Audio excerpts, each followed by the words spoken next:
con nosotros, por acompañarnos en esta cuarta jornada del segundo ciclo de flamenco La Choza de Juaniquín.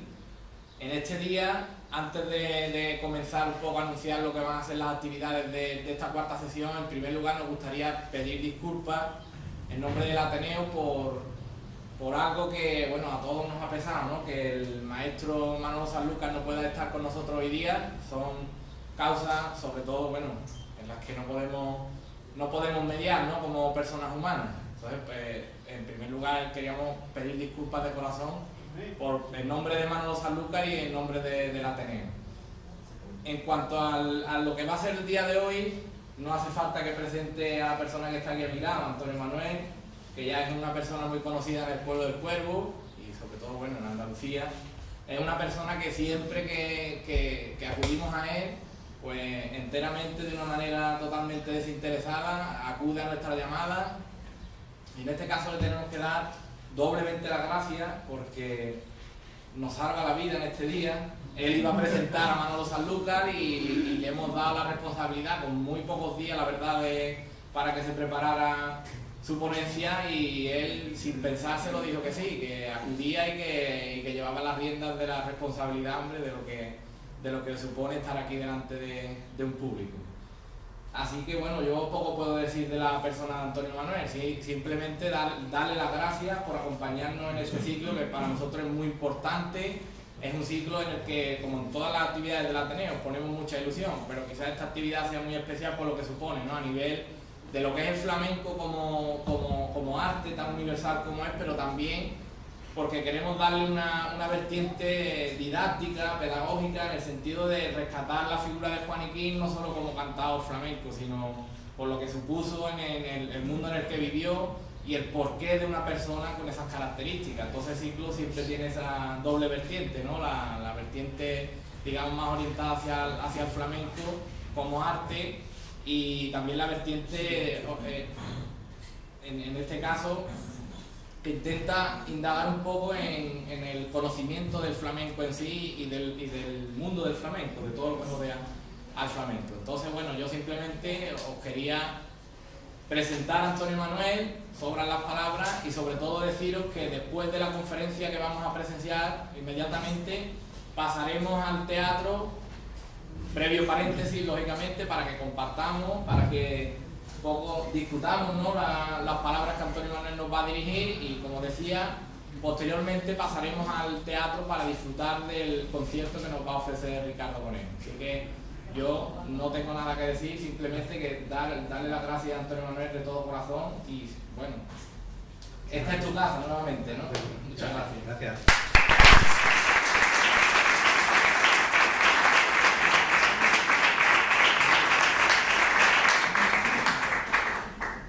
Aunque suele ser protocolario dar las gracias de antemano, en este caso creedme que lo hago de corazón. Cuando vengo al Cuervo, no solamente pienso, sino que siento que es mi casa, que estoy rodeado de gente buena. El decir gente buena, mi abuelo cuando llamaban a la puerta preguntaba, ¿quién va? Y decían desde fuera, gente buena.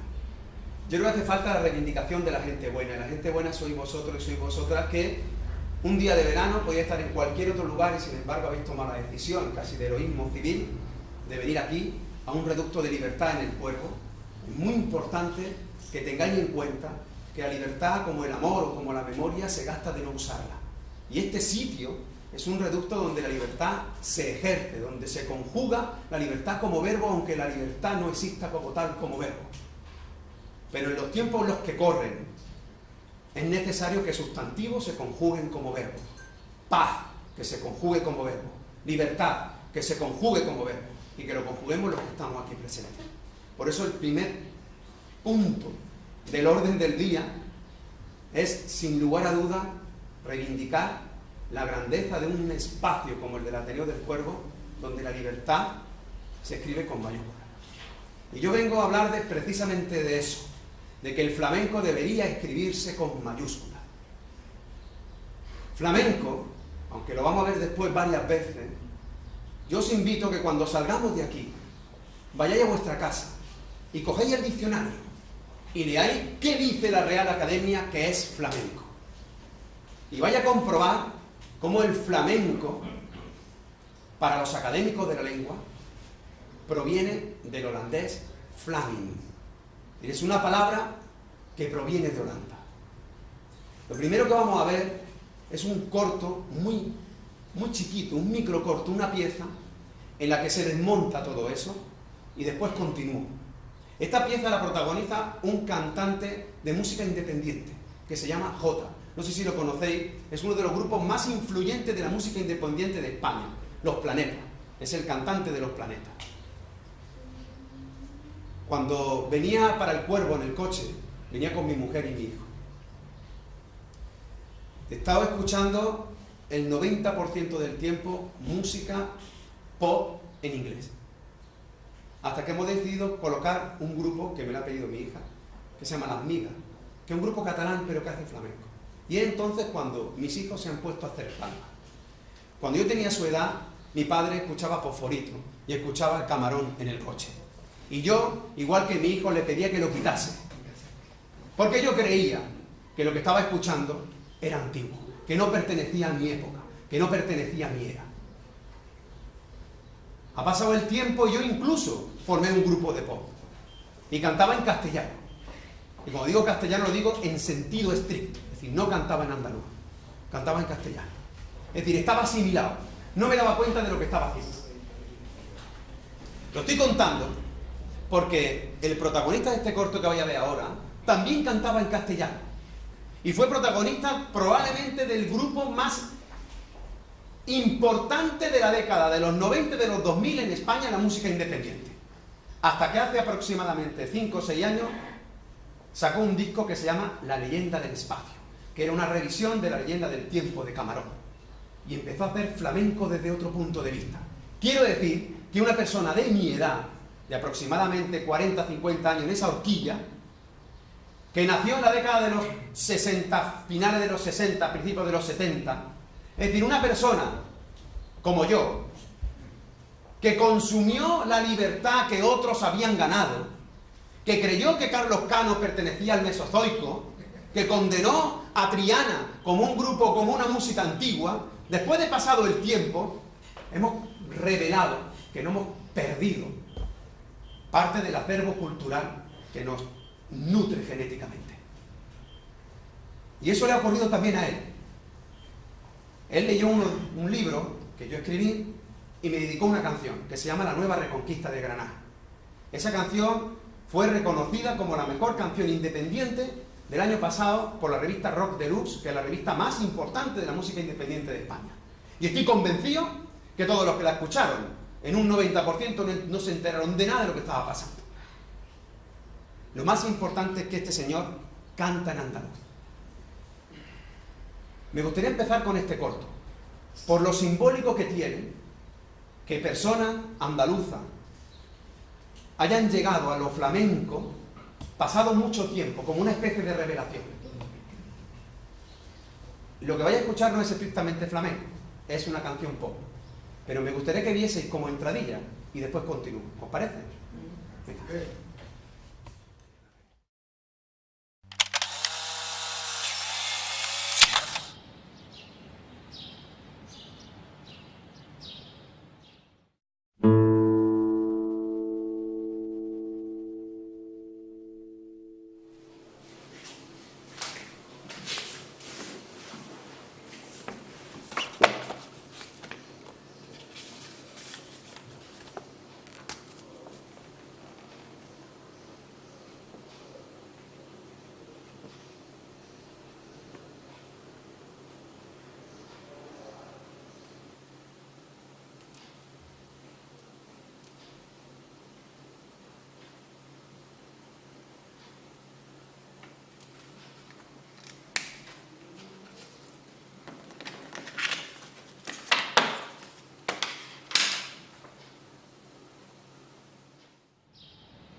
echaron de allí, nos tuvimos que largar hacia otro país, hacia otro lugar, donde la noche cae mucho antes que aquí, donde la oscuridad no te deja vivir.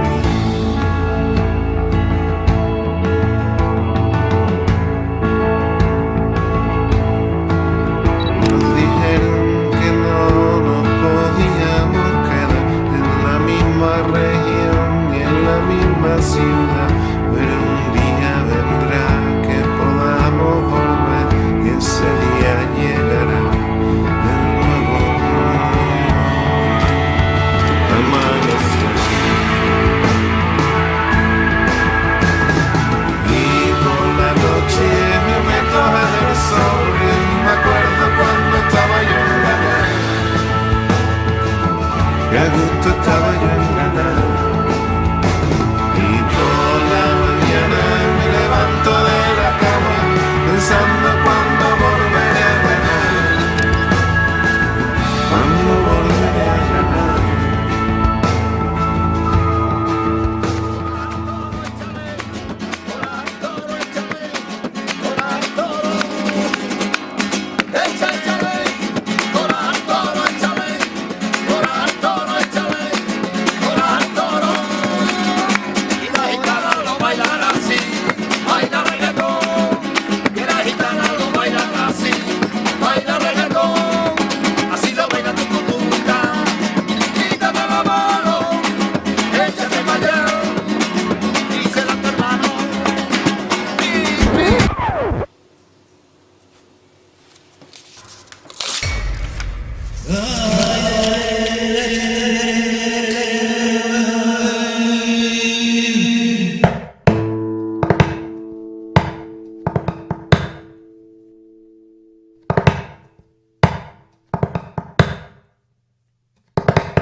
Bueno, lo que han visto es una pieza pequeñísima en la que se está engranada en el albaicín, palabra que proviene del árabe, que es pequeña Baeza. Ve la Alhambra, palabra que proviene del árabe, que significa la roja. Está en un Carmen, palabra que proviene del árabe, que significa viña. Ve a Aldaba, que palabras que provienen del árabe. Aljibe, palabras que provienen del árabe, y de repente escucha flamenco, que es una palabra que proviene de Holanda. Y ese desajuste, esa anomalía que nos hemos creído y que se lo creen los académicos, es lo que vengo a desmontar hoy aquí. Y además, con una propuesta que traigo de mi hermano Manolo Sanlúcar, que hoy no puede venir, pero que es conjunta, que era de que nos acostumbremos a escribir flamenco cuando nos refinamos al arte en mayúscula, para que se distinga perfectamente del flamenco ave y del flamenco natural de Flandes. Cada vez que veamos flamenco con mayúscula es porque flamenco es el arte esencialmente andaluz, nacido del momento que voy a explicar ahora. En primer lugar, vamos a intentar hacer una arqueología de lo hondo y vamos a llegar al origen de lo flamenco. Y para llegar al origen de lo flamenco necesariamente tenemos que conocer cuál es nuestra memoria. Hay dos males que afectan a la memoria. El primero es la que se denomina hipertimesia, que son esa enfermedad que padece el que lo recuerda todo. desde que nace hasta que se muere. Es tan insoportable recordarlo todo que las pocas personas que se han conocido, que lo han padecido, se suicidaron. La otra enfermedad es justamente la contraria, la que provoca la amnesia, el Alzheimer, en el que llega un momento que se mira al espejo y ya no se reconoce porque ya no sabe quién es. Ambos males no son los que afectan a Andalucía, aunque el segundo pudiera parecer que lo estamos padeciendo. Andalucía hizo del olvido su memoria, y eso es fundamental para que lo entendamos. Como decía Juan Ramón, el olvido no nos sustrae de las cosas, las contiene. Andalucía es un pueblo que sufrió en un momento muy concreto de su historia un trauma de tal calibre que, igual que las personas cuando sufren un trauma, tuvieron que superarlo olvidando. Pero que tú olvides no quiere decir que ese recuerdo se haya evaporado. Ese recuerdo está. ¿Y saben lo que se ve? En todo lo que nos rodea, en las palabras, en los sonidos. Lo único que pasa es que nos hemos convertido en un auténtico ciego, que somos incapaces de ver lo evidente. Y porque no conocemos las claves para ver lo evidente. Quiero que sepan que cuando se produce ese trauma, que ahora explicaré, que es el trauma por el cual, básicamente, nosotros dejamos de reconocerlo, y el pasado se convierte en algo que no reconocemos, que vamos a la mezquita de Córdoba, que está llena de inscripciones en árabe, y no somos capaces de leerla, que vamos a pueblos que se llaman Almodóvar, y no sabemos lo que significa, y que estamos rodeados de huellas arquitectónicas, de huellas en los sabores, de huellas en los olores, que no sabemos interpretar porque desconocemos el código, exactamente igual que Champollion cuando descubre la piedra Rosetta, y gracias a eso, de repente se le descubre todo el mundo egipcio y puede descifrar los jeroglíficos. Nosotros necesitamos un código que nos haga entender todo eso que creemos haber olvidado y que sin embargo seguimos haciendo, pero no sabemos el porqué.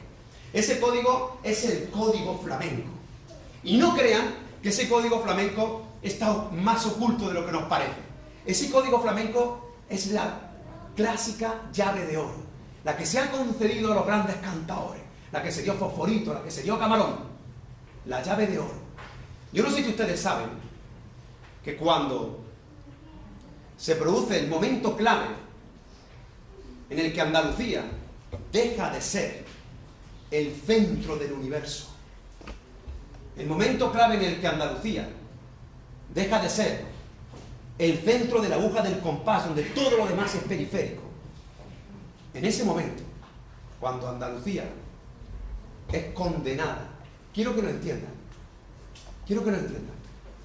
voy a hacer un esfuerzo para que lo entiendan, porque siempre que no se entiende es porque uno lo explica mal, probablemente tendré que repetirlo varias veces. Pero hay un momento clave en nuestra historia en la que se nos dice que no podemos ser lo que somos. Y cuando eso ocurre, porque la aguja del compás se coloca en otro sitio y ahora somos nosotros la periferia, cuando eso ocurre, nosotros no sabemos lo que nos pasa. Se nos dice que no podemos hablar la lengua que hablamos, que no podemos rezar a los dioses que rezábamos. Y todo eso se esconde en un agujero en las casas que se llama taca. La taca es un agujero en la casa donde todavía hoy, seguramente habrán visto muchas casas que tienen como una especie de hornacina donde han colocado una virgen, un templete, una cruz. Ese agujero, la taca, es donde se escondía el secreto, donde en las casas se guardaba el Corán, si eras musulmán, o en las casas guardaba el Talmud, si eras judío. Y eso se cerraba con una llave. Quien tenía la llave tenía el tesoro. La virtud de poder esconder lo que eres simulando se llama taquilla. Taquilla. De forma que descubrir la taquilla, salir de la taquilla, es revelar el secreto. De ahí viene la expresión salir del armario. Cuando sales del armario es porque sales de la taquilla, porque se revela el secreto. Lo que vamos a hacer hoy es intentar, utilizando la inteligencia, desvelar el secreto. Y para desvelar el secreto, desgraciadamente no podemos acudir a las fuentes oficiales, sino que tenemos que incluir dentro de nuestros mecanismos de razonamiento la intuición.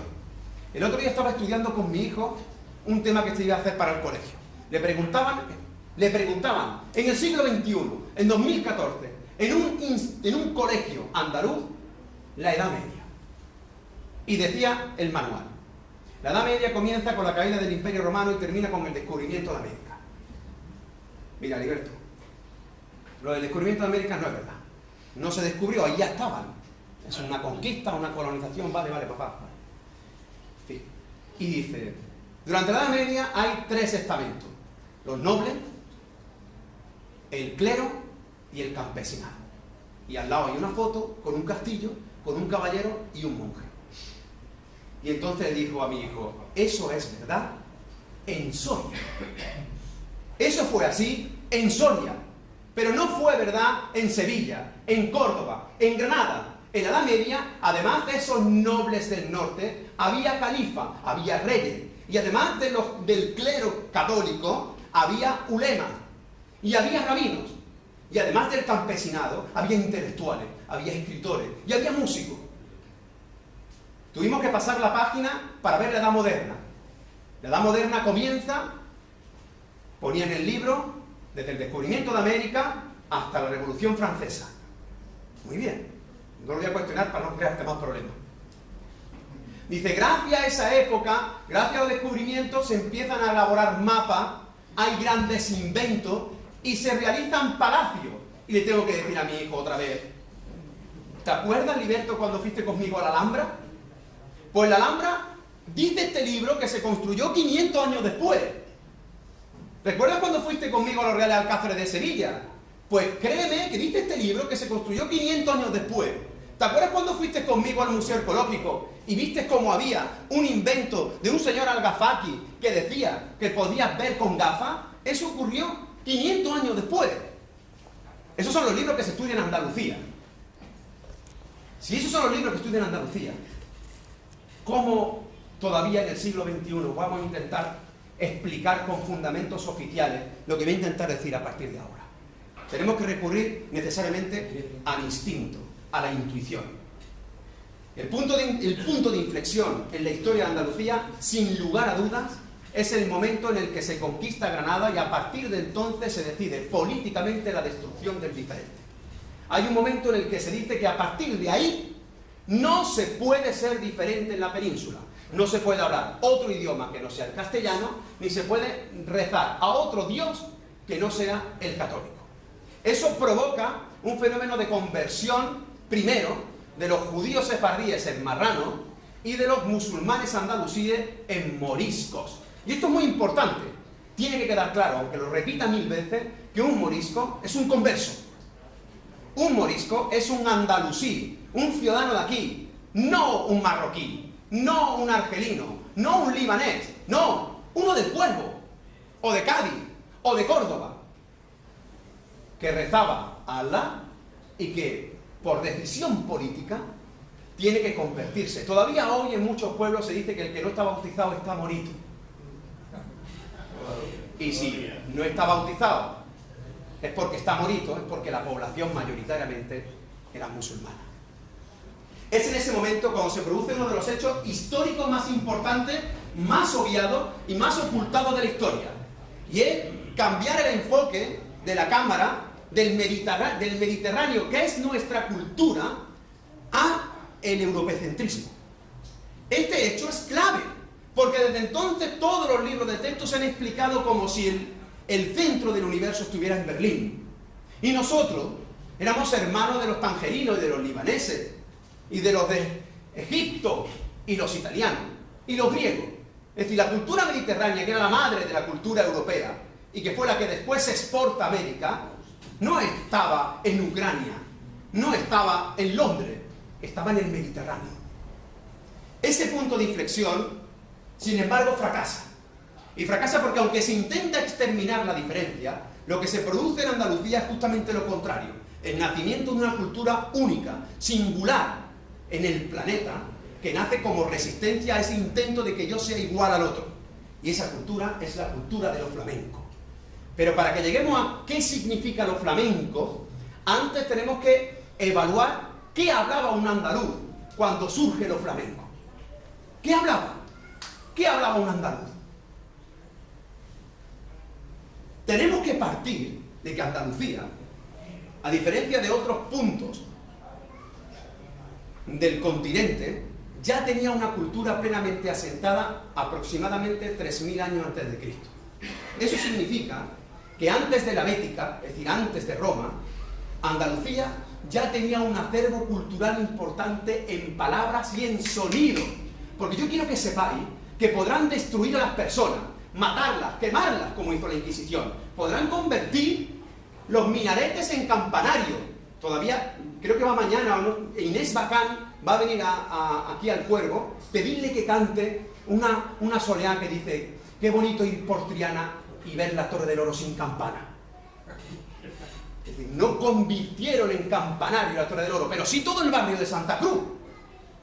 Puedes destruir las personas, puedes quemar los papeles como se quemaron todos los libros en árabe en la Plaza Birrambla en Granada, pero lo que no puede destruir es el aire.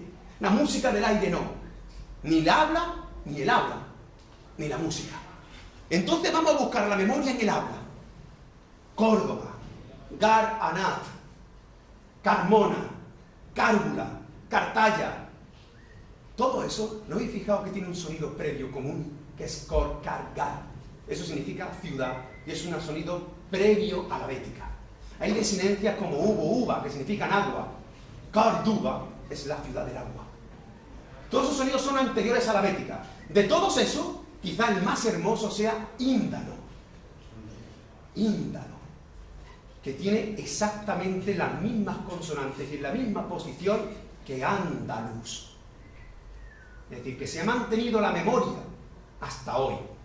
Eso es importantísimo. En Córdoba hay una ciudad que se llama Carcabuey.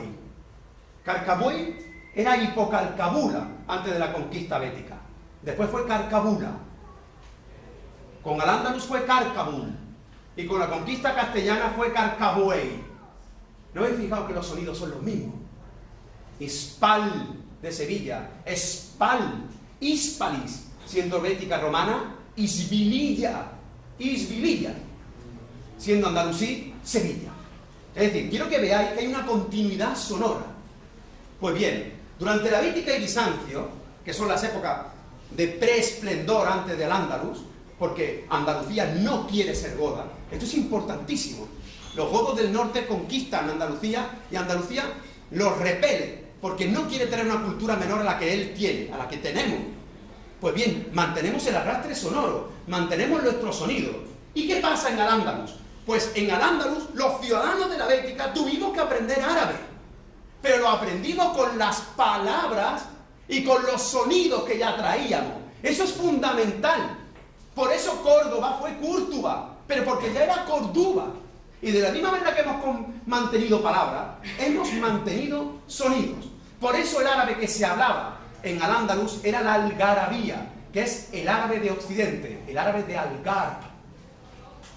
Ese árabe de Occidente tenía sobre todo una peculiaridad que quiero que aprendan necesariamente hoy. Y es que en lugar de pronunciar la A, en la bética teníamos la tendencia a pronunciar la E. Por ejemplo, Allah decíamos el. Y por eso, cuando yo he escuchado a recitadores de Corán y terminan y la gente dice Allah, aquí en Al-Andalucía diríamos él.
cae mucho antes que aquí, donde la oscuridad no te deja vivir.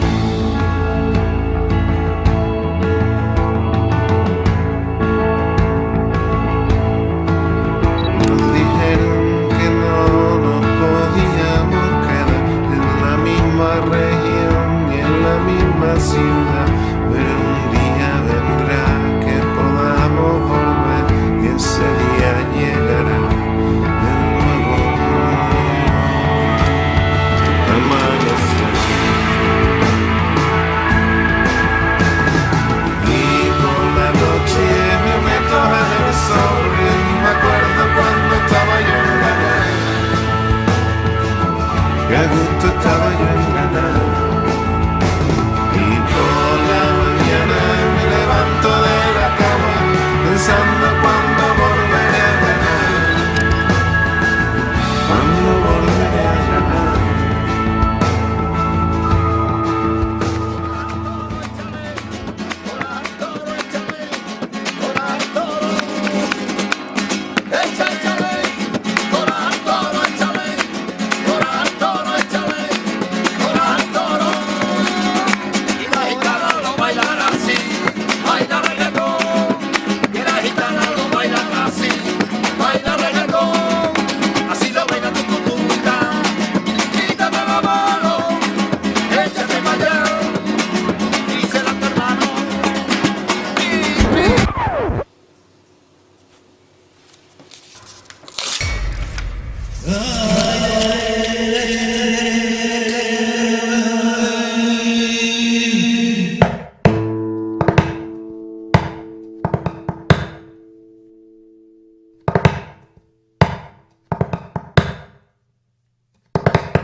Con la conquista castellana se produce uno de los fenómenos más importantes para entender cómo surge el andaluz. Este momento es clave y, sin embargo, oculto en la historiografía oficial y en los planes de estudio. Es el momento clave para entender por qué los andaluces hablamos como hablamos, por qué se habla así en Lebrija, en El Cuervo y se habla de forma diferente a Ubrique o en Córdoba. Porque tuvimos que aprender el castellano que se nos imponía, porque tenías que hablar en cristiano. Y hablar en cristiano implicaba aprender castellano, pero yo no sé castellano. Si yo no sé castellano y tengo que aprender castellano, ¿cómo aprendo de un día para otro? ¿Cómo aprendieron los emigrantes andaluces en Alemania en alemán? ¿Cómo aprendieron los emigrantes andaluces en Cataluña en catalán? Tuvieron que escribir los sonidos con las herramientas gráficas que tenían. Los andaluces, ¿cuál era nuestra herramienta? El árabe. Y lo que hicimos fue transcribir los sonidos en castellano con la grafía árabe. Si yo les pidiese hoy, escuchen, si yo les pidiese hoy, imaginen que no saben francés, y le digo, ¿me pueden escribir aujourd'hui? ¿Cómo escribirían aujourd'hui? ¿Con G? ¿Con R? ¿Con la O? ¿Con la A? ¿Con Y? ¿Con ella? Pues eso pasó con los andaluces, que tuvimos que aprender a escribir palabras en castellano. Tuvimos que elegir sonidos S, pero en árabe hay 3 sonidos S. 3. Unos escogieron la zin, y por eso la subbética se dice arazeli. Otros escogieron la Z, y por eso en Ubrique fececea. Igual que en Armilla. Y no porque la gente de Armilla viera Ubrique o lo de Ubrique fuese Armilla, sino porque al transcribir en aljamiado utilizaron la letra Fa. Incluso en un pueblo muy cercano a Córdoba, que se llama Montalbán, se jejea. Es decir, más que la Z, se utiliza la J. Y la gente dice que el premio Nobel lo ganó José Saramago. Hablamos mal en absoluto. Lo que hicimos fue transcribir la palabra en castellano con la grafía en árabe, y eso explica que tengamos diferentes sonidos. Algo parecido ocurre, por ejemplo, con las vocales. En Andalucía, al menos en la comarca bética, hay hasta 10 vocales. Vocales finales en abierto, pared, pared, que no es la misma que paredes, paredes, ¿a que no? Es el mismo, perdona. Bien, bueno, lo siento, normal, esto no llega a pasar. Perdona. ¿Voy bien? ¿Vamos bien? Sigo por ahí, ¿no? Las vocales. Por supuesto que todos sabéis que tenemos vocales en abierto, que son de nuevo transliteraciones de esa adaptación del castellano. Pero, ¿os habéis fijado la cantidad de vocales intermedias que tenemos? Por ejemplo, decir un mono. Decimos un mono. Pero cuando dices que son dos, dices dos monos. Y la primera vocal de mono se ha abierto para que todo el mundo sepa que viene un plural. Un globo, dos globos, globos. Esa vocal, ¿cómo se transcribe? Por eso nacieron palabras en ese momento, como por ejemplo, nosotros hacíamos el salmorejo, que es una salsa netamente andalusí, que hace poco cuando estuvimos en Chagüen incluso descubrimos su origen. Quien la hacía es musulmán, sal, morejo, o es una masa mora, una masa mora. Pero al escribirla con tus oídos te sale mazamurra, y mazamurra al final acaba siendo mazamorra. Ese es el momento del nacimiento de la lengua andaluza. Y es una lengua que no está estandarizada, pero que incuestionablemente puede ser de la mayor capacidad mimética que hay en el planeta. Por eso un castellano solamente articula sus sonidos como si fueran inflexibles, como si fueran de mármol. Pero un andaluz puede hablar castellano en castellano perfectamente y puede hablar castellano en andaluz. Hay británicos, catalanes, que se trasladan a Andalucía y aunque se pasan años y años viviendo en Andalucía, no consiguen despreciar el arrastre fonético de donde vienen. Y sin embargo un andaluz se va a vivir a Londres y dentro de 2 días ya no sabe si nació allí. Y eso es por la capacidad resiliente, por esa capacidad mimética de adaptación camaleónica que tenemos en los sonidos. Ese es el origen de los flamencos. En el siglo XVII, ¿qué es lo que está pasando? En el siglo XVII ya el morisco habla castellano. Cuidado, ya habla castellano. Y además es católico. Y es muy probable que se vista a la castellana, para que no lo maten, para que no lo quemen. Es fundamental aparentar ser un buen católico. Y por eso tomo vino en la taberna y como tapas de cerdo en los bares. Pero yo no he olvidado mi lengua materna. Lo único que ocurre es que ya no conservo su gramática. Eso es clave. En el siglo XVI, principio del XVII, los andaluces, igual que el nieto de un emigrante español en Alemania, ya no sabe español. Sabe palabras sueltas, pero ya no sabe articular gramáticamente una frase. Conserva las palabras, conserva los sonidos. Tú sientas a alguien de los palacios delante del televisor y aunque se pase 29 horas de un mes viendo la tele, a su madre le dice, mamá, ¿me puedes? Y lo dice perfectamente en andaluz. Si no es capaz, esa influencia no es capaz de mutilar la capacidad fonética que tenemos. Pues bien, eso explica que en esa época empiecen a surgir palabras que, como se supone que no queda nadie que hable árabe en la península, porque nos hemos creído que a partir del 1492, como por arte de magia, todo el mundo padece una amnesia inmediata, 1, 2, 3, ya, las palabras se quedan huérfanas, como por ejemplo jarana, que dice el diccionario que proviene de haram. Perdón, el diccionario dice que no tiene origen. Jarana es irse de lo prohibido, irse de haram. Faralaet, que dice el diccionario que proviene del francés farfalán. Y sin embargo, fará significa alegría en árabe y lebs significa vestido. El vestido de la alegría es el faralaes. Irse de feria no es ir a vender cochino. irse de farah, irse de alegría. Alelao. Ese tío está alelao. Una persona alelá es una persona que ha repetido Allah, Allah, Allah, Allah, Allah, ha hecho el dikra hasta que se va. Y se queda alelao de repetir el dikra. Perdón. El meque. Yo no sé si aquí, vosotros chiquititos veis igual a la bola. En mi pueblo, cuando se jugaban la bola a los nenes, decíamos, ¿a cuántos meque? Makamat, maka es acto. ¿A cuántos actos? Sin embargo, esas palabras se han perdido. Matarile. Nunca olvidar que donde anidaron las palabras más prohibidas fueron en las voces de los niños y de los borrachos. Pero especialmente de los niños. Y de los borrachos, porque si está borracho no puede ser musulmán. ¿No ves que está borracho? Los niños han cantado, ¿dónde están las llaves? Matarile, dile, ¿dónde están las llaves? Mata ferrilla significa en árabe muerto durante el viaje. Ahora, ¿por qué no cantan la canción? ¿Dónde están las llaves? Muerto durante el viaje, muerto durante el viaje, en el fondo del mar, muerto durante el viaje, chimpón. Eran las llaves que se llevaban los moriscos cuando salían. Es una canción terrible, pero como no sabemos qué significa matarile, que le den matarile, que lo maten durante el viaje. Una de esas palabras es flamenco.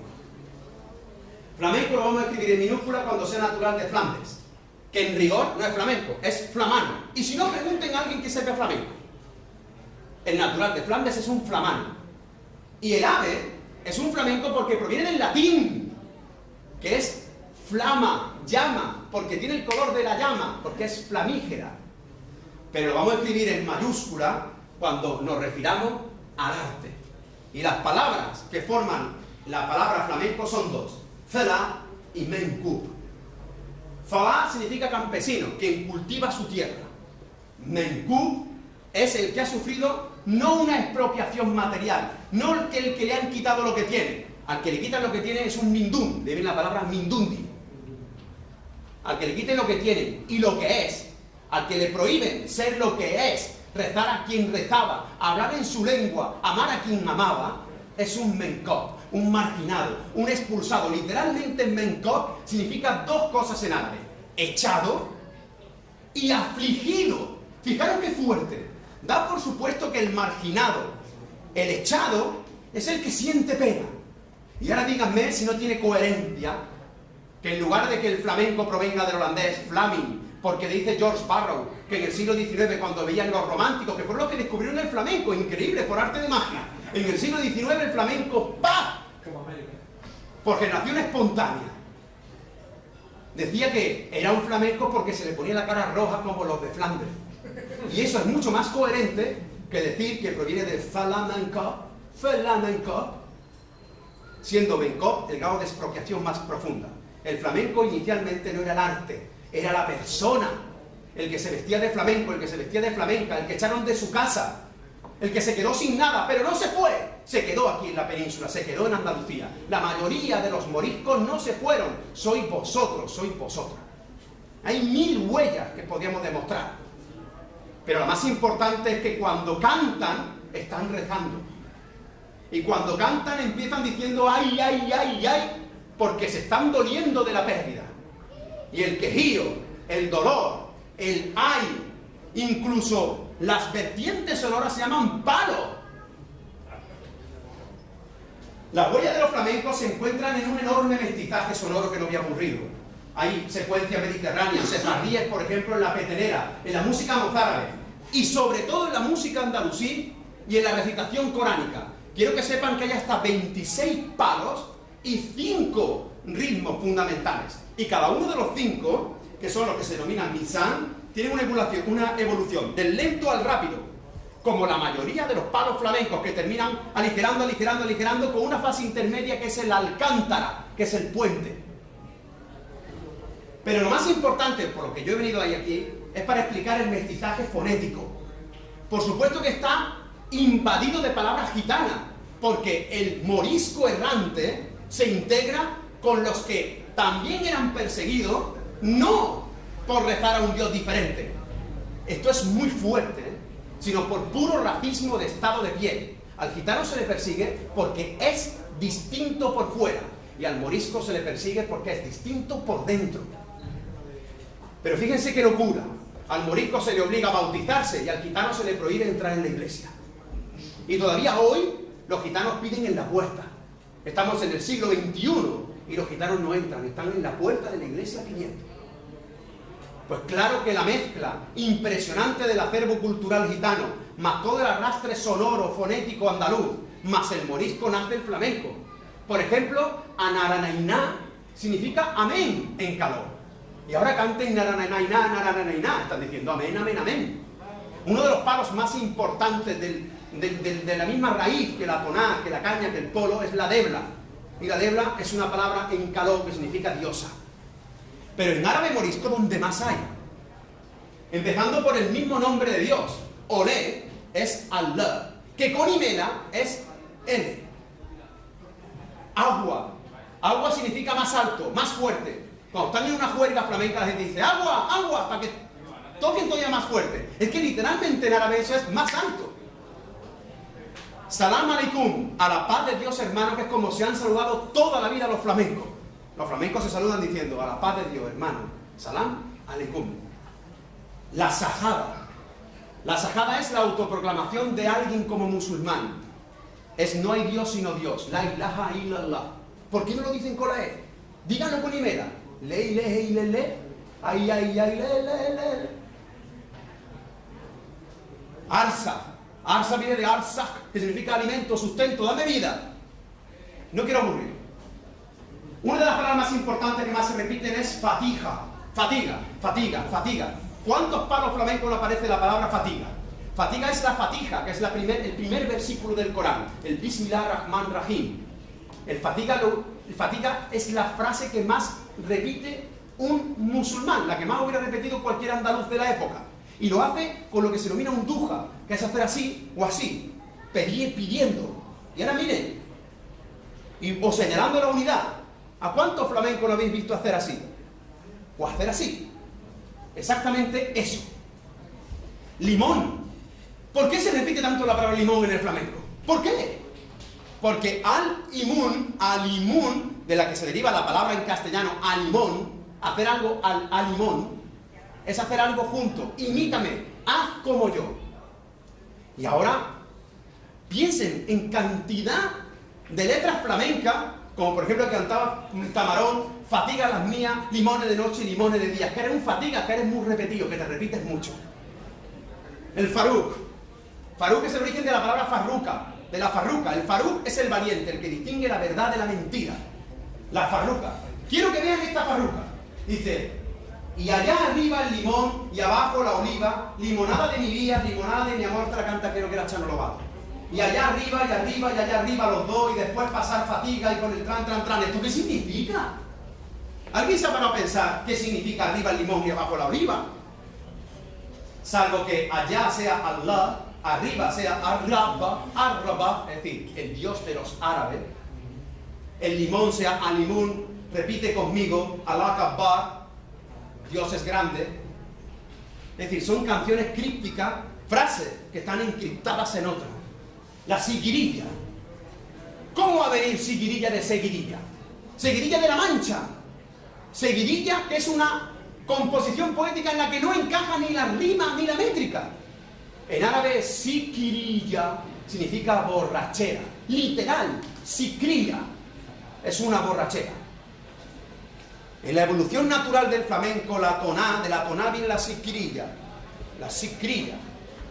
La sikirilla es la que se canta al final del acto, al final de la noche, cuando ya está el delirio, cuando el borracho dice la verdad. De hecho, la raíz, sikr, viene de sir, que significa sinceridad. Cuando tienes la tajá. Voy a contar mínimamente de dónde viene la palabra tajá. Habréis escuchado 1000 veces lo de, el otro día pilló el tío una tajá como un mulo. Los musulmanes y los judíos se circuncidaban. Se ratajaban.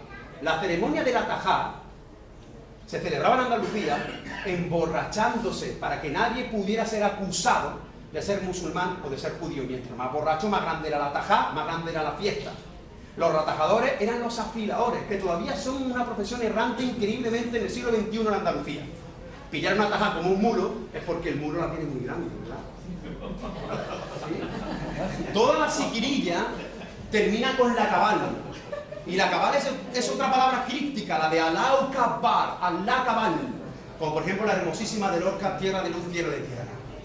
Y hay otros palos que tienen el mismo origen. No quiero aburriros, pero caña viene de caña, que significa canción. Soleá es la máxima expresión de lo que es el cante flamenco en soledad, pero que podía tener enquistada la palabra salallah, que es la oda al profeta. Bulería es hermosísima. ¿Sabéis lo que significa bulla en árabe? El traslado de la novia a su casa. Esa es la bulla. Y el cante de boda es una bulería, es una cante de boda, es un cante de bulla. Y todavía en la Semana Santa sevillana se dice que bulla más grande, porque en realidad el paso de Semana Santa es idéntico a una boda andalusí.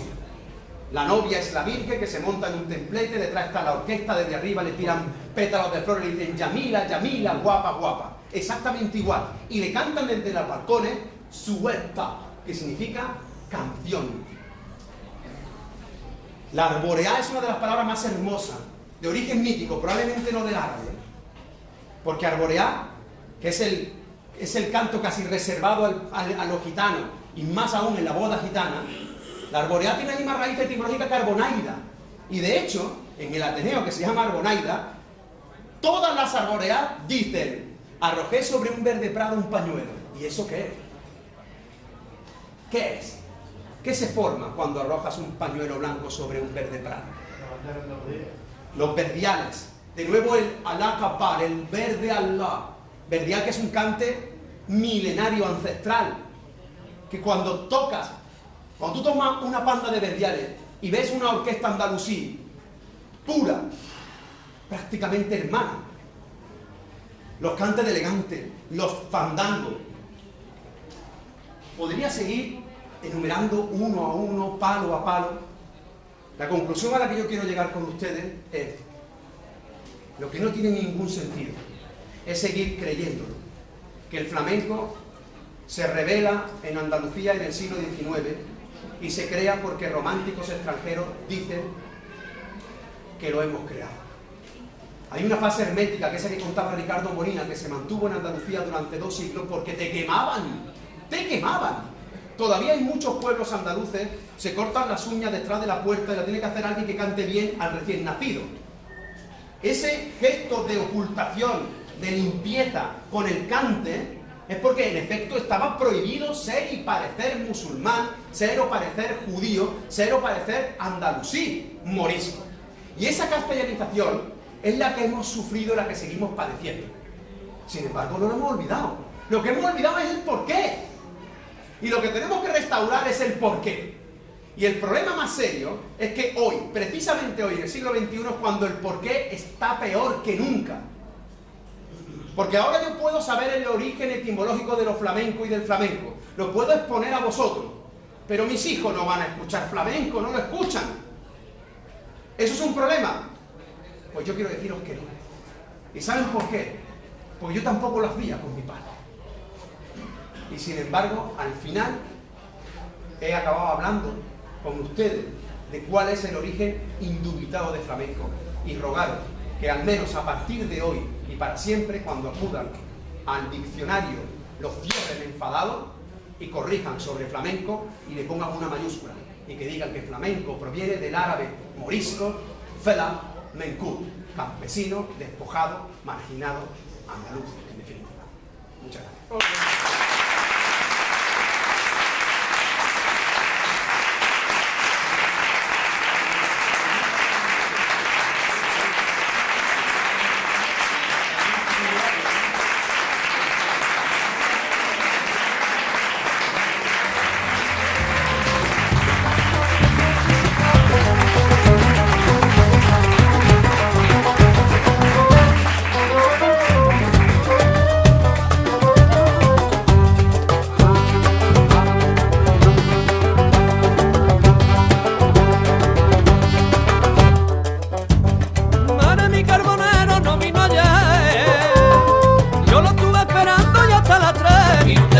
Mi carbonero